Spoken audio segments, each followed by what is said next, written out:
I am going to explain to you how to use Drone Blocks, the simulator. So this is a great way for students to practice before they actually fly the drone, or giving kids a chance to write their code here and practice with it. And then maybe part of the students in the classroom might be flying a drone, so that you're limiting the number of drones that are flying in your classroom at once, and also giving kids the opportunity still to write code and fly a drone just in a simulated environment. Access to this is in the curriculum. It's right under the objectives. It says drone simulator.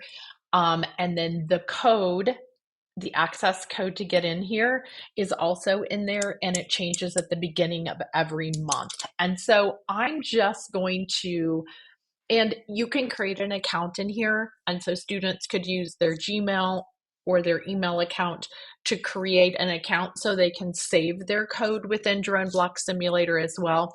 That way, then they could use it again, or they could copy it, and you would be able to they would be able to then use it in the actual drone block, so they could see it and then copy it over.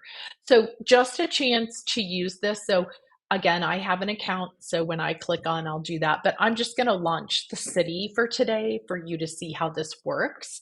So I'm going to launch into the city, and I'm going to put in the access code and click confirm. And notice that on the left hand side, it looks just like Drone Block. So there's really no difference in the coding. It's just that you're doing it in a simulated environment. So same thing here, as I'm going to use a takeoff, and then I'm going to navigate, and I'm going to fly up, and I'm going to go, I'll put that up here. And then I'm going to fly up. I'm going to do 300 inches. And then I am going to go navigation, and maybe I'm going to yaw right 90 degrees, and then I will just land. Um, Again, I could do much more than this just so you can see what this looks like. And notice there is my drone. It's on the helipad.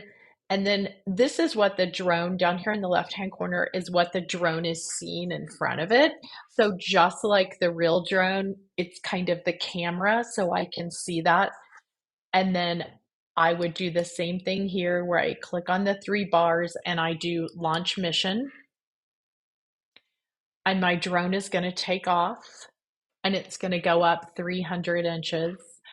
Um, And again, you can see up here the altitude, it's going up.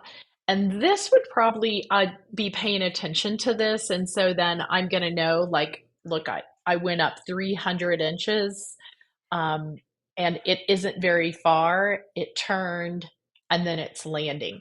So it didn't go up very far compared to the building. So helping kids understand kind of where the drone is within the city, it kind of helps. And I'll show you a couple more things around that. Let's let my drone just land here. If for some reason the drone flies off and I don't know where it is, all I have to do is reset, which is very similar to Drone Blocks, except for you're just resetting back to the helipad. So it'll just reset back to here. I can use the measurement tool if I want to figure out how far it is to go over from the helipad that I'm in over here to land on top of the building. Or maybe you're asking students to fly to a certain location, and so then you could do that. You could have them drag and drop to figure out the link, and I can clear if I made a mistake, and I can exit when I'm done.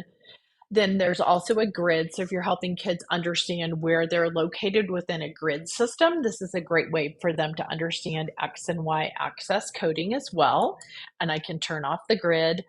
Um, in my location, it shows the location of um, of where I am, and um, I can click to help locate the drone if I've lost it. I'm going to exit. So pretty simple. It's very similar to Drone Blocks. It's just that I'm allowing them to do it in a simulated environment. but still getting the same experience of coding. So hopefully that'll help you get started um, with the simulator and a way to code in drone blocks by using a simulator.